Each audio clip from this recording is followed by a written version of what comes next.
Badass of the Week is produced by High Five Content.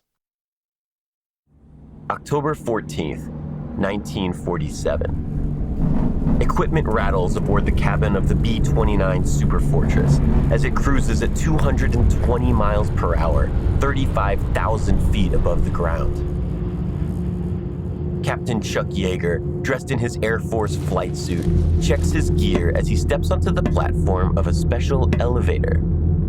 He flips a switch and it whirs to life, descending him towards the cockpit of the Bell XS-1 jet aircraft attached to the B-29's body. A war hero with 11 kills against Nazi aircraft in World War II, Yeager has seen his fair share of combat and hardship. But as he squeezes himself into the cramped cockpit, he winces, feeling the pain of the broken ribs he sustained a few days ago, but declined to tell his superiors about. He flips on the control panel, grabs the flight stick, and drops. After a long moment of free fall, the engines of the XS-1 roar to life. Contrails streak from behind the bright orange aircraft as it hurtles ahead, in search of not only a new human speed record, but of knowledge about the future of flight, propulsion, and the limits of the human body. Yeager holds on tight to the flight stick as it shakes in his hands. This small aircraft weighs 5,000 pounds, but is being propelled by 8,000 pounds of jet fuel. It's about to burn all of that in just under 2.5 minutes. But it's gonna make a hell of a sonic boom.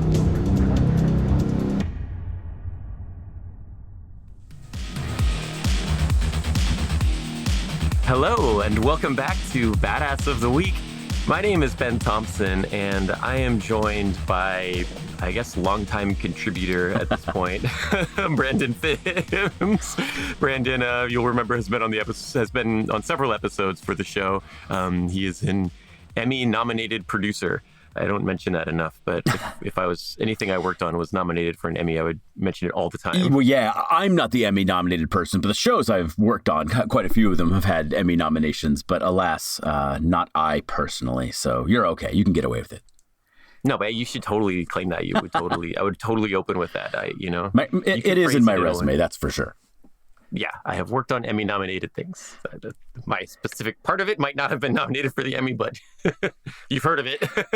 Which leads to a funny story of a couple years ago being at the Emmys for The Story of God with Morgan Freeman, and we were up for Best Documentary Series. And I'm sitting there next to my girlfriend, and we lose to Anthony Bourdain, which, if you're going to lose, that's a pretty good person to lose to. Mm-hmm. But she loved Anthony Bourdain. And so when it was like, and the winner is Anthony Bourdain, I can't remember which one of its shows it was, but she was like, all, ooh, yay! And all the rest of us in sitting around there who were all part of this project, like looked at her like, what are you doing? Shush! Yeah, it's like he's the enemy right now.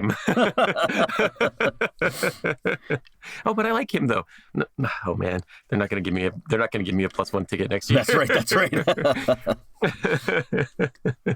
Okay, well, I mean, still, like, you got to go.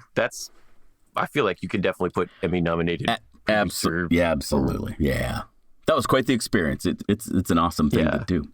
You said we when we were talking about the show, so I feel like you should be in Cosmos won a number of Emmys, so so did Through the Wormhole.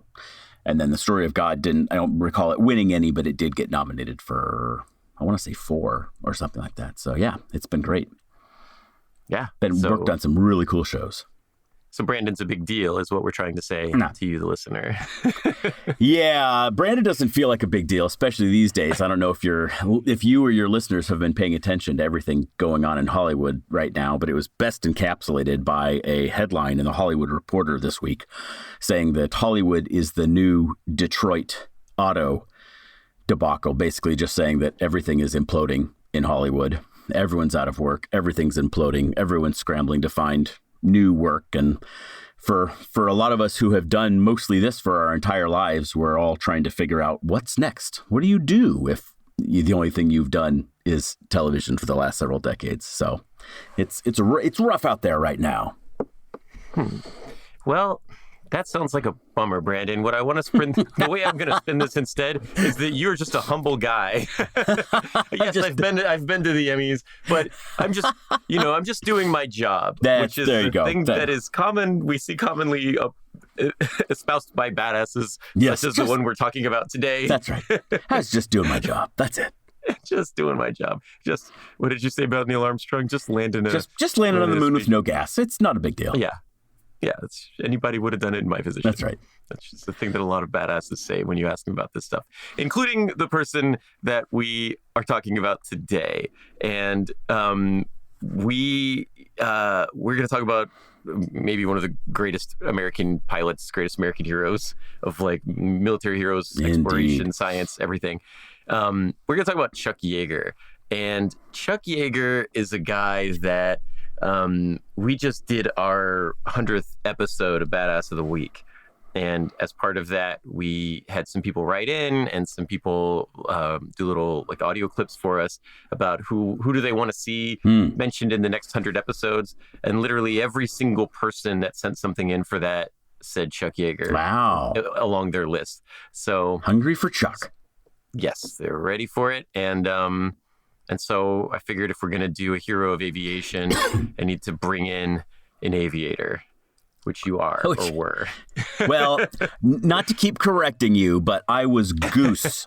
In this analogy, I was not the pilot in the aircraft. I was Goose. I sat behind the pilot and worked the radar and stuff like that. So I did have a cool ejection seat. Does aviator imply pilot, or does it imply the guy in the backseat would not be an aviator? Correct. Or he would? Yeah, it would apply the pilot.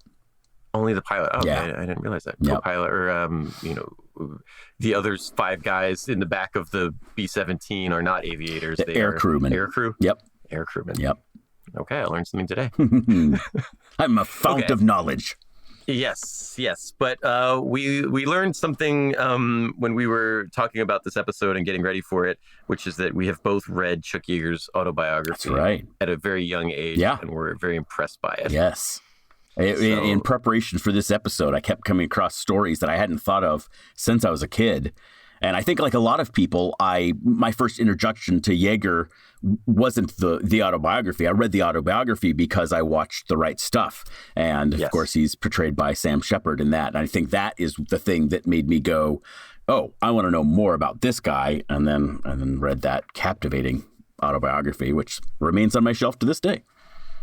Absolutely. Yeah. And it's great. And we highly recommend, it's endorsed by your current Badass of the Week hosts, that you should definitely go get a copy of that book, get it from the library, buy it on Amazon, whatever, and read it. Because there's, hearing him talk about some of this stuff in his own words is very, very humbling, but also he'll get into these things and he'll kind of matter of factly describe something that if, I feel like could be described extremely dramatically I feel like people who have done less have like had more bombast about describing the heroics of their ordeals. Yeah, it's like you said a moment ago. That is how so many of these badasses in contemporary times reference their experiences and the things they did. They're just really humble, very matter of fact. This is just a job. I did it. Anyone could have done it, even though we all know we would have died instantly, because instantly. That's what makes them badasses, and us only people who talk about the badasses.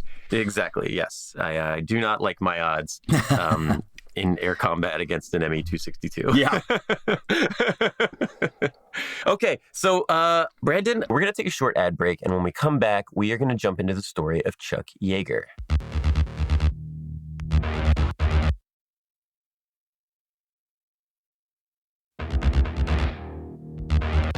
Okay, Brandon, where should we start in the story of Chuck Yeager? I hate to sound like a cliche, but let's just start at the beginning. Yeah, I think that's a good place. I have to, in terms of introducing him, if someone is listening to this who isn't one of those people who wrote in and said, I want to hear Chuck Yeager, if you're not familiar with him, he's the kind of name, he sits on the same sort of pedestal as the Wright brothers and Charles Lindbergh and stuff like that. And he's one of these people who it's tempting to believe he's more myth than man, even though most of the mythology is in fact true. So he's a pretty extraordinary fellow, this Chuck Yeager. He was born on February 13th in 1923 in West Virginia in a very rural setting. Did a lot of hunting. He was supposedly an exceptional hunter because he had exceptionally good eyesight, which is obviously one of those determining factors for becoming a pilot. Played basketball, football, wasn't a great student. His strongest academic subject was math, luckily. And when he got out of high school, which, by the way, was his highest education ever, he never got anything above his high school diploma, he joined the U.S. Army Air Corps specifically, and was serving as an aircraft mechanic because due to his young age and his lack of college, he couldn't be a pilot. Those are still ramifications today. You have to have a college degree and be an officer in order to be a pilot. And so he was ineligible for that. But one lucky thing changed that swapped that, and that is the United States entered World War II, and suddenly they revised their recruiting standards because they were suddenly desperate to get people in. And so it's funny how that works. You just need like, oh, actually, we need you now. You're good. You want to fly? Get in. That's right. I mean, it's a familiar story. I think you and I have even talked about this with several of the astronauts, including Neil Armstrong. Neil Armstrong was ineligible because he didn't have military experience. Everyone else that had to be a military test pilot to then become an astronaut, and he didn't have that. And luckily, they changed those rules, and he was able to step into history because of that. And the same way, Yeager enlisted in pilot training in 1942, and then became a flyer. Even though there were days, I think, where maybe he and some of his trainers didn't think that he was bound to be the greatest flyer of all time, given the fact that at one point he clipped a farmer's tree and ended up being grounded for a week and stuff like that. But it ended up being just one tiny little hiccup in his otherwise very straight path, flying straight into history. I mean, yeah, I've scraped my car back in and out of a parking space before. Yeah. I feel like, and like you said, he was only kind of just learning at that point, right? So get in the cockpit of a fighter plane pretty early on in your career. It's probably a little bit of a learning curve. Yeah, and speaking of fighter planes. He flew the P-51 Mustang. Like, you don't get a cooler plane than that. I mean, that's in terms of all the aircraft of World War II, that and perhaps the Spitfire are just two of the most magnificent planes that the Allies invented.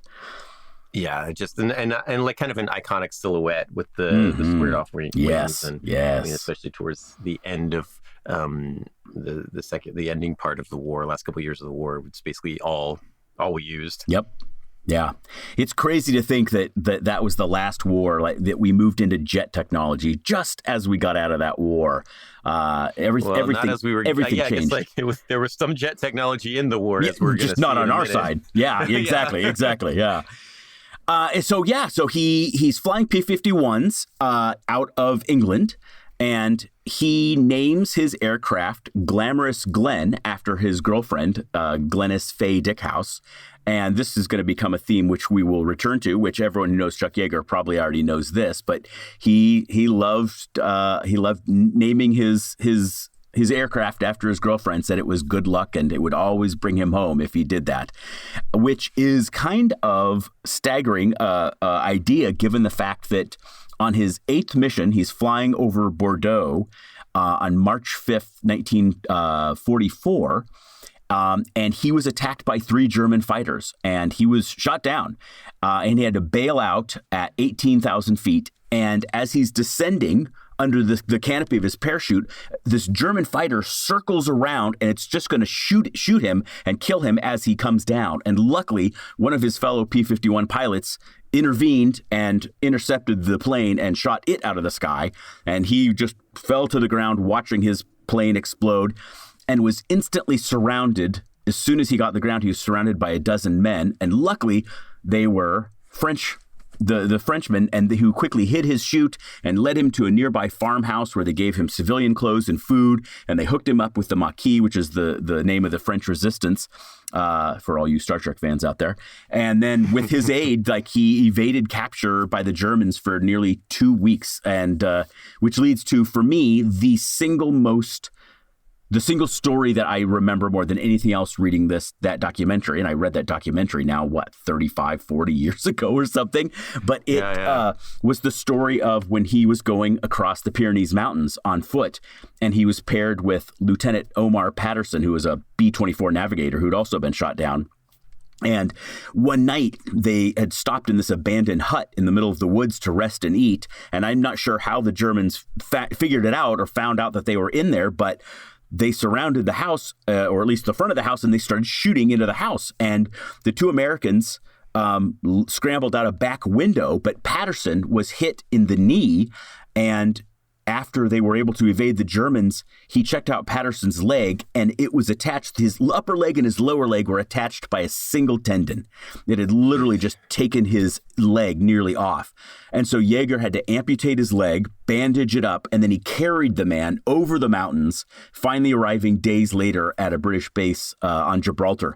And he received a Bronze Star for his heroism. But I just think, like, that's a story that I think not many people know about Yeager. It's one thing to just evade, going through the woods yourself, but to carry another man was in such dire straits, like just that story, the single tendon thing. I was like, yep, I remember that. It doesn't matter how long ago that was. That burned itself into my memory. Yeah, and that's like such an amazing part of the story. So we've talked a little bit about the Mach in the past. We talked about Virginia Hall and her work trying to evacuate aviators, but that's such an important part of World War II, is that a lot of the fighting is taking place over France, and when these pilots get shot down over France, the French, they're risking their lives to rescue these people and bring them somewhere safe and get them clothes and passage. And there's some stories of Yeager helping them build bombs and grenades and things that they can use. Which his dad taught him how to do, which I read that. When I read that, I was like, why did your dad need to know how to build bombs? Maybe it was a World War I thing. I don't know. It's West Virginia, man. Yeah. Killing squirrels or something? What are you doing? What are you bombing? Enemy. This is in case we have bears in the area. Front towards squirrels. Yes. These varmints keep getting into our tomatoes. Yeah, that's right. Set a few tripwires for him. Yeah, and so he helps them build weapons, and then they help him escape. But they, by the time he gets to the Pyrenees, they can't cross that with him. He's got to get across the mountain. He has to do that himself. And he's got to do it not by just like walking down the road, because he is not a French citizen. He's not a German citizen. He's an American pilot, and so he's traveling with a guy that has one leg, which he had to amputate. And he had no surgical experience. He had to amputate this guy's leg and tourniquet it and administer first aid to a man with a very serious trauma injury. Yeah. And that's after, jumping out the back window, being shot at by MG-42s and Germans, and then evading them, getting out of there. And then, he literally had to carry this guy, and not like, down a street, but like through the wilderness, down a mountain to find help. And the guy lived. He lived. I read his obituary yesterday. He lived to 87, so he lived a good long life. Those resistance fighters were amazing. My wife is Belgian, and her grandfather was part of the Belgian resistance in World War II. And she still regales me with extraordinary stories of the heroism of what those guys did. And last year when I was in Belgium, we visited the museum for the Battle of the Bulge. And they go into all the resistance fighters and how they helped not only shepherd Allied soldiers who had been shot down out, but just all the ways that they did to harry and harass the Nazis at every possible turn. The resistance fighters are some of the most extraordinary individuals in any sort of war situation, because you're stuck, or you're not fleeing. I'm staying here. I'm sticking it out, and I'm going to be the biggest possible thorn I can in the enemy's side. Yeah, blowing up roads and things so that the Germans couldn't drive trucks on them, attacking supply convoys. Sure, some of it was like shooting guns and throwing bombs, but a lot of it was like breaking a piece of equipment that the Germans needed, or like blowing up a telephone relay area. Or, look at these guys who rescued Chuck Yeager, right? It was a group of, I want to say like 8 to 10 Mach troops, but Yeager's been in air combat with the Germans. The Germans are on radio. They're talking to other Germans being like, we're encountering difficulty here. We just shot this guy down. Even that one German that was about to try to take Yeager out as he's parachuting down, that guy probably at least radioed in that he shot somebody down. Mm-hmm. Guys on the ground can see that parachute. Yep. 18,000 feet is like not like you've got some time as the parachute's coming down. The Mach are running to it, but the Germans are also running to it. And if the Germans see French guys standing underneath there, they might not believe, oh, we were just here to help the Germans arrest him, And so everybody's kind of converging on that area. And yeah, your life is in danger every single day because literally like the Gestapo is tracking you and they were very good at tracking people. Yeah. So really interesting stuff. But Yeager goes through the resistance. He works with them for a little bit. He escapes, and Brandon, he needs to get his revenge on the Germans for shooting him in the leg and then almost machine gunning him, or shoot his buddy in the leg and almost machine gunning him. Well, one thing I didn't realize until doing some research for this conversation, I didn't realize that at the time, escaped pilots were barred from flying over enemy territory again, just to protect the resistance groups. Interesting. So if he got shot. So in theory, like if he got shot down a second time, the Germans could interrogate him hard enough that maybe he'd be like, "This is the give house up the people that helped him the last time." Yeah, exactly. Whoa, I didn't know about that. And the crazy thing is that he appealed to the Supreme Allied Commander. And he said he quote raised so much hell that, and of course that Supreme Allied Commander was Dwight D. Eisenhower, future president of the United States, that he personally talked to Eisenhower and said he just gave him so much shit that they finally let him return to his squadron and made an exception for him. So that's Chuck Yeager in a non-combat, non-flying sort of thing, but that's the same sort of mettle and grit and tenacity and ballsiness that he used behind the stick as well. Mm-hmm. Definitely. So he does get back into the Mustang. He does. And he gets back out there, and he's pretty good at flying. Pretty good at flying, yeah. He on October 12th, 1944, he became the first pilot in his group to achieve the, quote, what they called ace in a day. He downed 5 enemy aircraft in a single mission. And the best part is that 2 of those victories occurred without firing even a shot. He had positioned himself behind a Messerschmitt Bf-109, and the enemy pilot panicked and veered into his wingman, and those 2 planes destroyed each other, and the pilots had to bail out and stuff like that. But he concluded the war with 11.5 official victories, 0.5 being that one of the kills was to another Allied plane was also helped shoot it down. And you were just alluding to this, and I'll let you tell this story. He was the first one to air-to-air kills of a German Messerschmitt 262, which was the first operational jet fighter and the only fighter to see, or a jet fighter, I should say, to see aircraft in World War II. Yes. And so, yeah, ace in a day is like extremely uncommon. Like it's not the sort of thing that, there's a very short list of people who have accomplished this. And so to get out there and to fly destroy 5 enemy planes. If you destroy 5 enemy planes over the course of the entire war, you're considered a flying ace. That's right. And so he did it in one day. Movies have told us lots of lies about how those kind of things went, and 5 in a day is not usual. Yes. And so on October 12th, 1944, Yeager is flying a mission in his P-51. And, if you see P-51, it's a World War II fighter plane. It's got the propeller in the front. It looks like same general idea that has been going on for all of World War II. And as he's flying one of his missions, he's coming across some Me-109s, which are kind of the standard German interceptor aircraft or fighter aircraft. He's fighting against some of these Me-109s. And as he's in the middle of this battle, this other aircraft appears, and it's something that he probably had heard about up at this point, but hadn't seen before. And if you look up the Messerschmitt 262, it looks like something that you would see in a book, an alternate history about the Nazis doing working with aliens and stuff. Yes, yes. It's unlike anything anyone had ever seen before. It is a jet fighter. It runs off a jet engine. And if you look at the specs of a 262 next to next to a P-51, the numbers are insane, like rate of climb, top speed, everything. It's got a jet engine in there. 262s, there weren't a lot of them, but the ones there were extremely effective at shooting down propeller fighter planes. But Yeager gets up there against them, and he, like, once he kind of sees this crazy thing fly past him, he's somehow able to maneuver his P-51 and hit this Me-262 and shoot it down. And it had not been done yet in the war by any Allied pilot. He becomes the first Allied pilot to shoot one of these things down.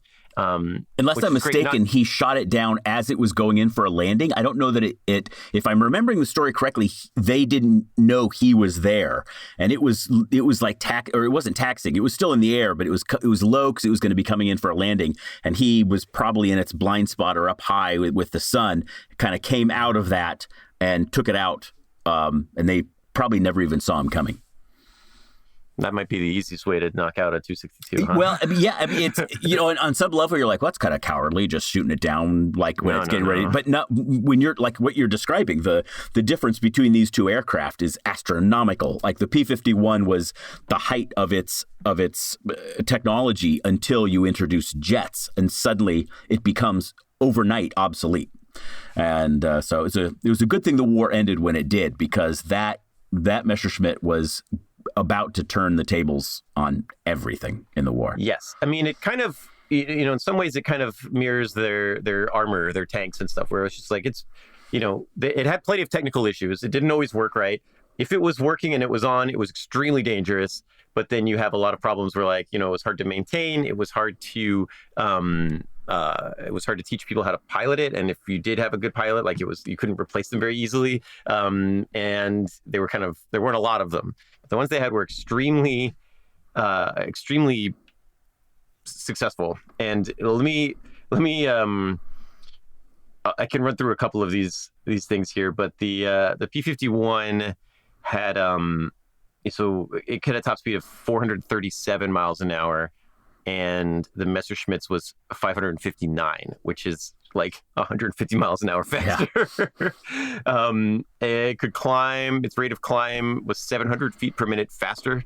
It had like 30 millimeter autocannons. It had rockets. It had turbojet engines. They were both produced in the same year. They both had their first flight in 1944. They're roughly about the same size, but the Messerschmitt was just hyper maneuverable.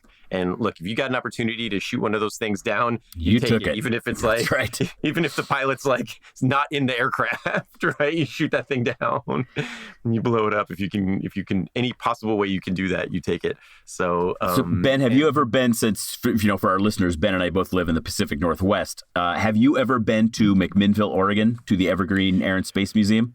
No, but it's on my list. I'm trying to go. I want to go this year. I've been meaning to go for like the last 3 years because they have the spruce goose there. They do. They have the spruce goose, which is, of course, the centerpiece of the entire museum.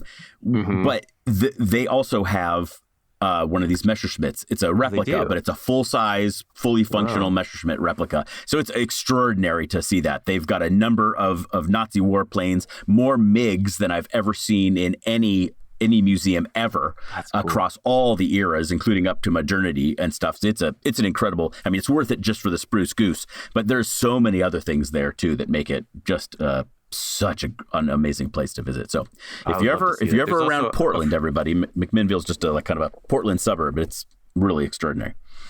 I have heard that there is a water park there where you go and you go up to the top and they have like an aircraft on top of the building, like a 747. 747. Yes. I was like, I know it's a passenger jet. Yes. I wanted to say 747, but I wasn't sure because those are so big. It's on top of a building, and you go up there and there's a water slide that goes out of the 747 and it goes down to the pool below. Yes, that's very true. Somebody showed me a picture of that once, and I was like, I would like to do that. McMinnville's an awesome place. You go for the wine, stay for the jets. Yes. Wine, jets, 262s, water slides coming out of 747s. That's a good day right there. So before we get into Yeager breaking the sound barrier, we're going to take another quick break. We'll be right back.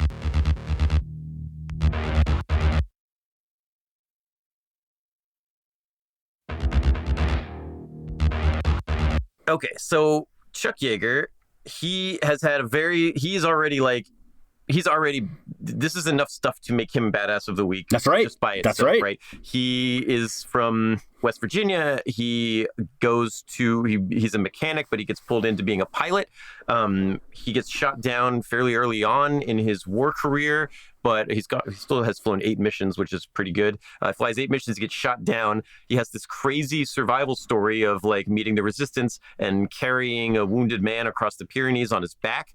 Gets back in the cockpit thanks to like personal exception from Ike himself, becomes ace in a day by shooting down 5 enemy aircraft, or I guess he shoots down 3 and the other 2 crash into each other because they're so scared of him. They can't. But they count as his kills. They count. So 5 kills in a day, 13 kills across the course of the war. He gets the Distinguished Flying Cross for taking out that jet fighter. Is one of the first, I feel like the list of people who have shot down a jet fighter from the cockpit of a propeller flyer is probably shorter than the list of people who are in a day. I remember looking over all of those awards. You mentioned the Flying Cross and all those awards that are listed at, any of his obituary sites and stuff like that. And I was like, it would take the full hour or whatever of this podcast to just read through all the awards and decorations he received for his service. It's just, it's he gets all the heroism medals, but then he gets also because there's a million medals of you fought in World War II. There's a European Service Medal. There's all of these other medals that list down that 13 aircraft kills over the course of 61 missions, including a 262 and an ace in a day. And then surviving being shot down by escaping. But he's not done. He's just kind of... He hasn't even started yet. That's just how the war goes for him. That's right. Yeah, because in January, the very beginning of 1945, he returns to the United States. And he and Glennis marry the next month. They marry just a couple weeks later. She immediately gets pregnant. They're just starting their life. And he stays in the U.S. Army Air Forces. It is not quite the Air Force yet. It's still the Army Air Corps. And he becomes a test pilot at what is now Edwards Air Force Base. I can't remember what it was called then, but it's Edwards Air Force Base now. And it's worth mentioning that when the war ends, he's 25 years old also. So he's 24. 24. He's 24. So the Air Force selects him to pilot the Bell XS-1 to do research on high-speed flight and stuff like that. Of course, we know Bell XS-1 as Glamorous Glennis, which is the first plane to break the sound barrier and achieve Mach 1. And Chuck Yeager did that at 24 years old. Same age, by the way, completely coincidentally, as Orson Welles when he made Citizen Kane. There are just some people out there that do masterful things when they are so very damn young. There was a great story of Julius Caesar on his 40th birthday. He went in front of a statue of Alexander the Great, and he fell down and he started crying because he was like, I've already missed my thing. That's right. I've already missed it.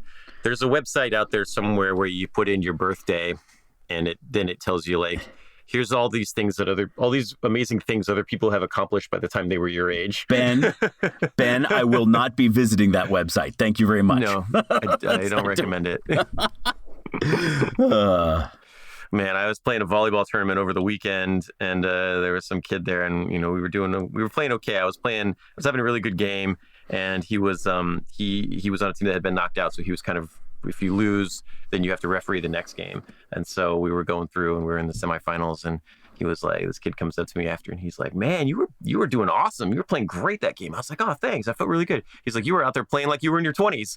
And I was like, what the hell did you just say to me? Was that supposed to be a compliment? Because that did not feel good. Because that didn't sound like a compliment. I did not like that. How old do you think I am? So, yeah, I mean, it's pretty extraordinary that he gets he finishes the war, comes back home, and then pretty much instantaneously, practically, does the one of many things, but the single thing for which he will forever be honored and remembered. And that is breaking the sound barrier for the very first time, which is crazy because, and if you have seen The Right Stuff, and I can't stress enough that The Right Stuff is one of the greatest American films ever made. It plays fast and loose with a couple things throughout the history of the Mercury program and everything leading up to it. But it's an exceptional film. But if you've seen that movie, you remember that he was supposed to fly on October 14th, and 2 days earlier, he's out horseback riding with his wife, and the horse, he clips a fence and falls off and breaks several of his ribs. And he's worried that that's going to disqualify him from the mission, because the military doctors are going to be like, well, you're not going to fly now. And someone else is going to be able to break the sound barrier.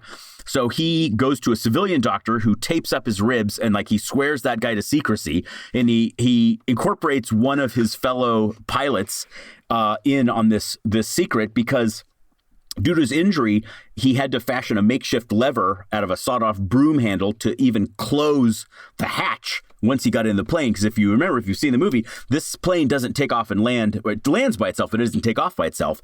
This is the day in which all of these experimental planes are attached to the underbelly, like a little parasite plane, underneath one of these gigantic bombers that take it up and then drop it off. You see things like that with like White Knight and stuff like that, with Virgin Galactic and some of these other space planes that we're doing now. But it was that same sort of idea. But he had to then get into the bomber, drop down this hatch into the plane, close it, and all this kind of stuff. But he couldn't do that without this sawed-off broom handle. To make a long story short, he was in absolute agony when he's trying to do this thing. But that did not stop him. He was so determined that he worked out everything he could to make sure that he would be able to make history. And that is what he did on October 14th, 1947. The first human to officially break the sound barrier, achieving Mach 1.05. And of course, that plane, the glamorous Glennis, that beautiful orange little monstrosity, is now hanging in the lobby of the Smithsonian Air and Space Museum. That one I have seen. I was there pretty recently, and that's like an amazing thing to see when you walk in that door. Yeah. He has chosen, so his chosen profession after shooting down a jet fighter and almost dying several times in World War II is to be a test pilot, which is, a test pilot at this time period is one of the most dangerous jobs in all of the world, right? Like, you're literally they're like, hey, we kind of don't really understand. We think we got this jet engine thing under control, so we're just going to strap dudes to rockets and blast them off and see what happens. Let's try this crazy design for We are making this up as we go along. Yeah, you fly and see if it works. And if it doesn't work, you crash. And that's kind of the unspoken bit that these guys are all committing to. But with this Bell X-1, it's like he was chosen out of 125 other pilots, many of whom had more flight time than he did. But he's chosen to go on this mission. And like you said, he's got 2 broken ribs. And they are not sure, like, this is a time before, like, nowadays, we know that you can travel faster than the speed of sound. You can see a jet do a sonic boom at an air show outside your house, right? Like they do Seafair here at Seattle every year, and planes go super fast over here, and it's like, okay, that plane goes 3 times the speed of sound. But at the time that he's doing this, scientists are like not 100% sure what will happen to a human body at that speed. That's right. And he's doing it with broken ribs. So like it might like implode. It might like literally implode your body if you're like if you don't have broken ribs. Yeah. But he's like, yeah, I think I'll probably be fine. And he gets up there, and he's dropped off the bottom of the bomber, kicks on the rocket, and he's kind of crammed into this tiny little cockpit. There's these pictures of him sitting in the cockpit of the X-1, and it's like there's not a lot of space in there. It looks like the Gemini capsule, and he goes Mach 1.05. He gets the Congressional Silver Medal of Honor, which is like a civilian Medal of Honor. And the citation on it states that it is for conspicuous gallantry and a total disregard for his own personal safety. That's the definition of badass right there. If there's ever one, that's what it is right there. Absolutely. And you do know, when you said that he was selected out of all of that pool, do you know kind of the controversy about that? It's not like a controversy. It doesn't reflect anything on him. But one of the, I can't remember the name of the test pilot, but there's a very famous test pilot at that time who everyone assumed was going to be the guy. He was the high totem pole guy. And he said, I'll do it, but I want it was like hundreds of thousands of dollars to do this. He was a civilian test pilot. He's like, yes, but it's so risky that I demand hundreds of thousands of dollars. It was the equivalent today of like more than $2 million. And so the military turned him down and went with Chuck, and he didn't get any special pay. It was just his regular military pay, which I think was something like $465 a month or something like that. He was the cheap alternative. They were like, okay, fine.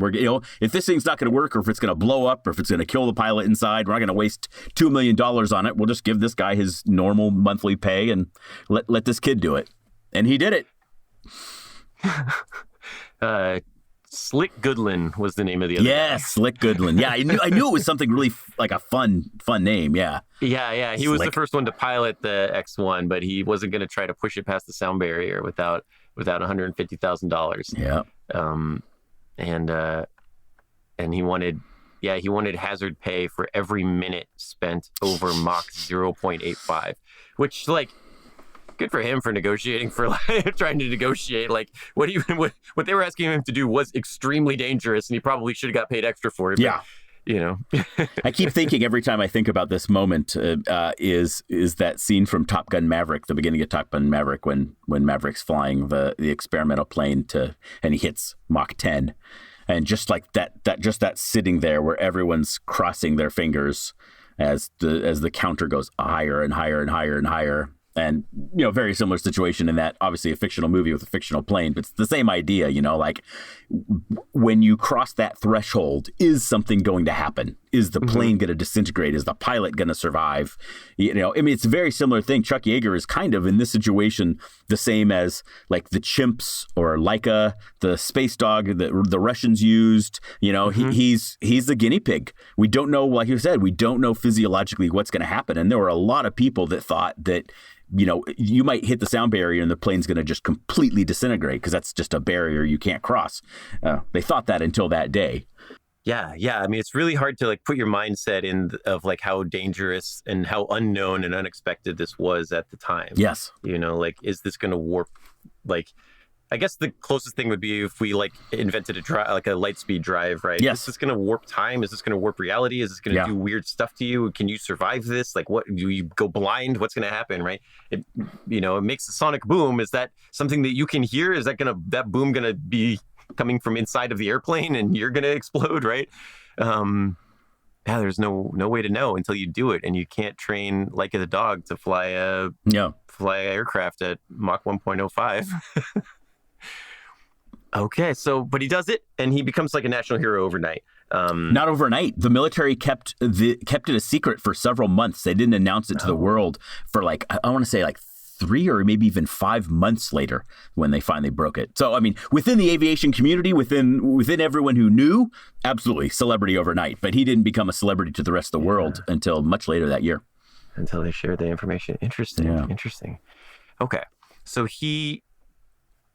I guess they, that record, that speed record, he's the fastest man alive, right? He becomes the fastest man alive. It's the fastest any human has ever traveled. His record is broken in 1953 by a guy who goes Mach 2. Yep, Scott Crossfield. Yes. November 20th, my birthday, 1953. Oh. Not that I was born in 1953, but sure, but November 20th.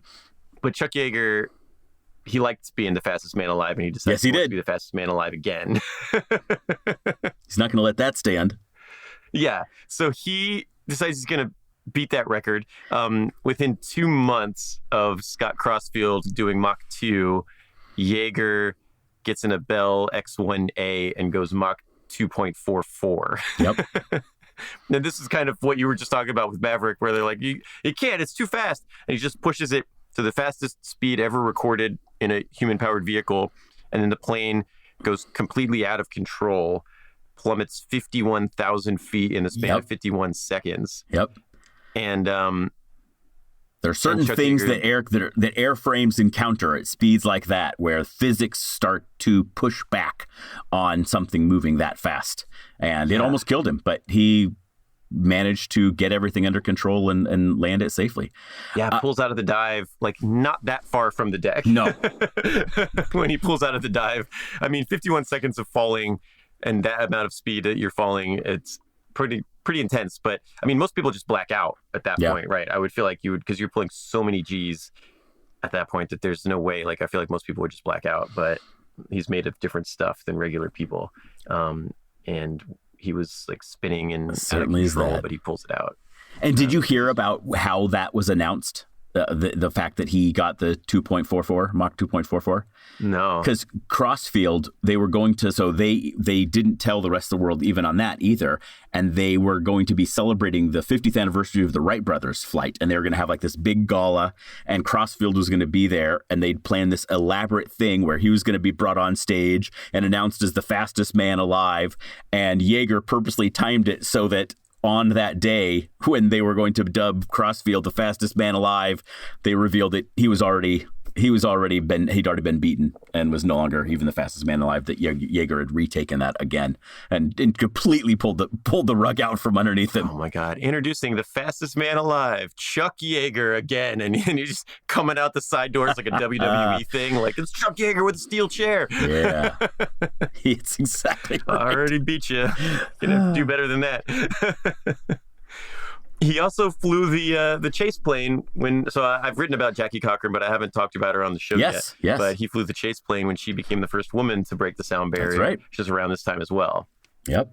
And he flew a MiG, like a North Korean pilot defected to South Korea in his MiG. And so like Yeager was one of the first American pilots to fly some Russian technology and stuff like that. He continued to just do some pretty amazing heroic stuff.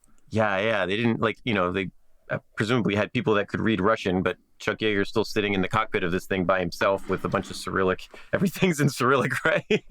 I'm sure on some level, I think everything looks. If you know how to fly a plane, unless there's like some specialty buttons that do specialty things, I think you can probably figure it out pretty quickly. I could be wrong, but I have a feeling that like, okay, I got ailerons, I got flaps, I got airspeed, I got these. I know how to do this. Yeah, the Neil Armstrong thing where it's just like, I've flown every aircraft, so I know what it's. I got it. How you can pick up a rental car and drive it, even though okay, the gear shift is here, but yeah, I got it. I figured it out. But he's not done yet. So like he's doing all of this cool stuff, and he is becoming this celebrity for being the fastest man alive, and he's broken the sound barrier. He's doing all this great stuff for science and research and for technology, both military and civilian. But he's also a soldier, and he continues serving in the military in various other commands because that's his job. He keeps doing, his job, his career isn't just doing this now. He's not just a professional celebrity. He's an Air Force officer. He leaves the test school and he commands fighter squadrons and in Germany, France, and Spain. And and then he comes back again in 1962. So now he's a full bird colonel, and he becomes the first commandant of the Air Force's Aerospace Research Pilot School, which was training future astronauts for NASA. So he is always, other than like taking over the fighter squadrons and stuff like that in Europe and stuff like that, he's always just adjacent to, he's always just outside the bubble of people training for space. And, that leads to, this is about the same time where he nearly died again flying a modified Lockheed Starlifter. And in the movie, it's much more like it's how Right Stuff ends, where he's taking that Starlifter and he basically just aims it straight up and hits full throttle and tries to reach space and can't. The plane completely shuts down and he ends up having to eject and the plane's destroyed. And that did happen. It wasn't, in the movie, I think he even like commandeers the plane, steals it and goes off, and they're all like, "Chuck Yeager, what are you doing? Return to base." In real life, he was just doing a normal test flight and trying to push the aircraft to its limits, and he definitely found it and nearly died in that encounter. He was 20 miles high, literally like kind of as close to the edge of space as you could possibly get. Probably like starting to see it a little bit. Yeah, exactly. Which is, it's a beautiful scene in the movie. I hate to keep bringing up the movie, but the movie just does such a good job of depicting his life. Which, by the way, if you see the movie, there is a surprise guest appearance by the actual Chuck Yeager. Did you know that? Yeah, he plays a bartender in Pancho's bar. And that's a woman who was also an extraordinary person, probably worth her own badass. The woman who ran that bar, who's also a test pilot herself. But yeah, the actual Chuck Yeager plays a bartender in that movie. It's great. Well, that's awesome. But yeah, so he continues in the military. So he is fighter pilot, fighter squadron commander, and he is he ends up flying over India and Pakistan in the 70s during some of their conflicts. Yeah. It's like a U.S. advisor to Pakistan during their conflict and stuff like that. That was actually something I did not remember from his autobiography. Yeah, he didn't talk about it in it. So that was the thing that I learned later. But he becomes like he becomes like a famous household name, later on in his career. He's kind of doing these things where he'll drive the pace car for the Indianapolis 500. Yeah. And, he becomes he starts doing TV stuff. I think he's on a couple Star Treks at one point. He wasn't in any of the Star Treks, but he's been, and I say this as the resident Star Trek nerd, he's invoked often. There's like a USS Yeager starship, and they invoke like the Yeager maneuver and stuff like that. It would have been awesome if they got him to appear. That would have been awesome. Yeah. Oh man, I'm misremembering things. If he was, I'm the one who should feel the shame, since that's my favorite show of all time. Fair enough. And then, that's kind of his career. He had been doing dangerous things for most of his life.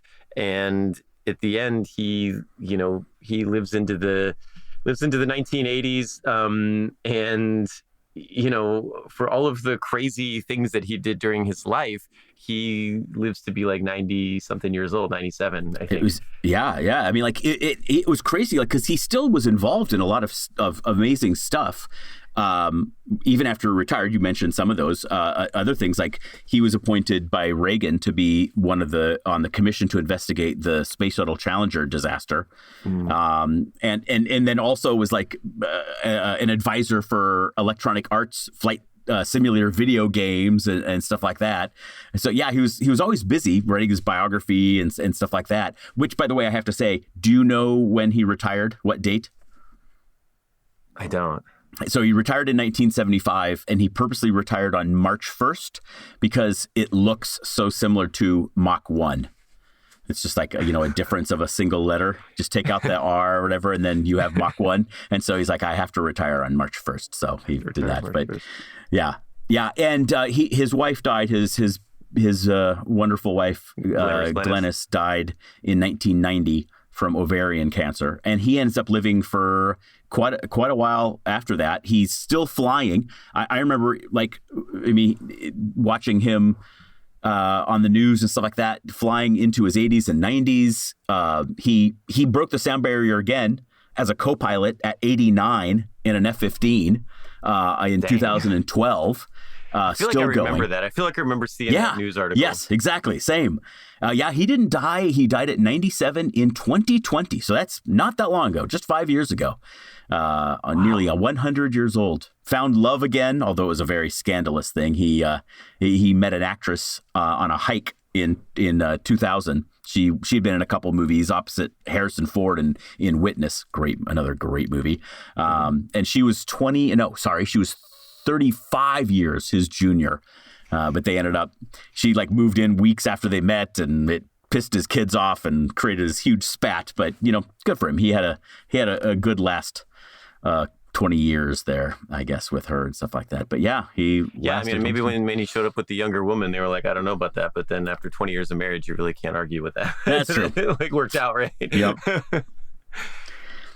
I have to say, one thing as I was researching this that I hadn't come across that he didn't put in his autobiography was, I didn't realize that he was part of the team that when I was talking about when he was doing the school for future astronauts and stuff like that Ed Dwight was at. And Ed Dwight, if you're not familiar with Ed Dwight, listeners, was the first African-American NASA astronaut candidate and selected by the Kennedy administration, and basically was exceptionally good. in all of his training and exceptionally good in everything. But because of the racial prejudices of the day, they refused to help him. They did everything they could to make his life miserable, and he ended up getting out because it was just such a terrible. When Kennedy was alive, he protected him, but after Kennedy was killed, they totally went after him. And one of the only unfortunate things I learned is that one of the people that was trying to make his life a living hell because they didn't think a black man could do this job was unfortunately Chuck Yeager. So that was like the one sort of thing where I was like, God damn it. Don't, I love this guy. I've loved this guy all my life. And, and then you discover, fuck it. He's human. Damn it. Yeah. In a nasty, dirty, unforgivable, in a way that we're not excusing any, whatsoever. But it was just like, I hated to see that. And by the way, Ed Dwight, who was never able to go to space, did go to space last year on a Blue Origin rocket. I think he's 80 something now, but he was able to go to space thanks to a Blue Origin John Glenn rocket launch. All right. That's kind of a bummer. I hadn't heard that story either. Sorry to end on a bummer, everybody. Yeah, that's tough. But I guess aside from that, Chuck Yeager, there's not really much else that you can say about the guy other than that, like, he's kind of up there with Neil Armstrong as being one of these, like, just as far as like piloting and doing dangerous things and putting your life on the line for science and technology and for improving technology for not just the military but civilian applications as well.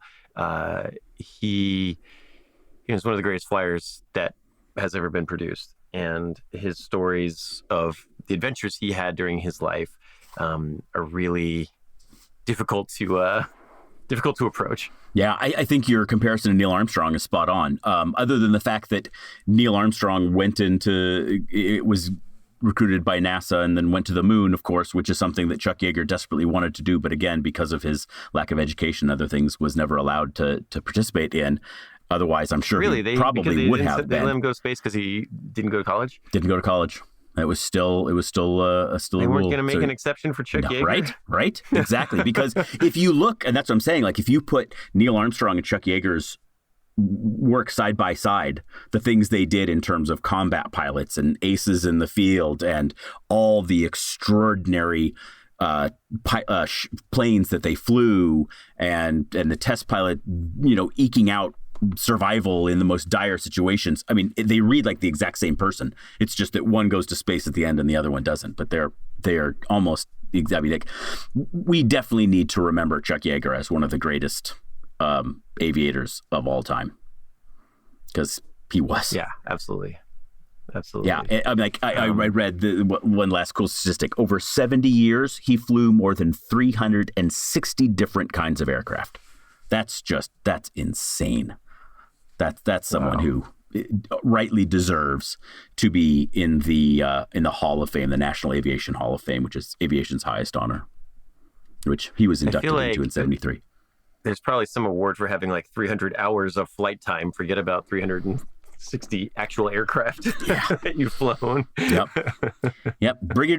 Retired as a brigadier general. So yeah, that was a life well lived. Yes, absolutely. That is a life well lived, and that is the life of Chuck Yeager, the first man to break the sound barrier, World War II fighter pilot, flying ace, military commander, celebrity later in life, kind of a well-known, one of more famous people who had alive while he was there. So that is Chuck Yeager, and that's a badass story. Brandon, I want to say thank you for coming on and telling us the story. It's always great to have you here, and thank you. I'm looking forward to having you back soon on another project. Where is it that people can find more of your work? I think, as I may have said one of the last times we were here, my podcast Wiki Surfer, which we did a full season of and ended in 2019, and then we went, my partner and I, in that we went on a pitching bonanza to iHeart and all kinds of things, and it was almost bought at numerous places, and all of our everything we signed that wasn't allowing us to continue that because as we were farming it around, it never got picked up. Those things have now ended, and so Kyle and I are making a new season. We're just doing it ourselves because we loved it so much. So hopefully sometime here in the next couple of months, we will be launching the second season of Wiki Surfer, which is our great. I was going to ask you about it. Favorite passion project. I haven't heard any updates on it recently. Yeah. So. Well, as you well know, it is a lot of work to make a podcast, especially when you're including music and actors' voices and sound effects and everything. It suddenly becomes quite the undertaking.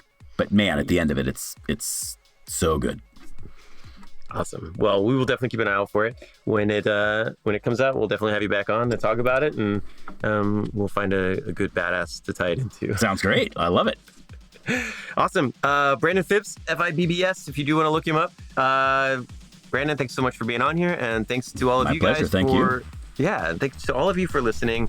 We are always happy to have you here to listen to our stories about badasses from history. That's all we have for today. We will see you next week with another badass. Until then, stay, badass, I guess. Stay frosty. Yes. Badass of the Week is produced by High Five Content. Executive producers are me, Ben Thompson, Dr. Patricia Larish, and Andrew Jacobs. Writing is by me and Pat.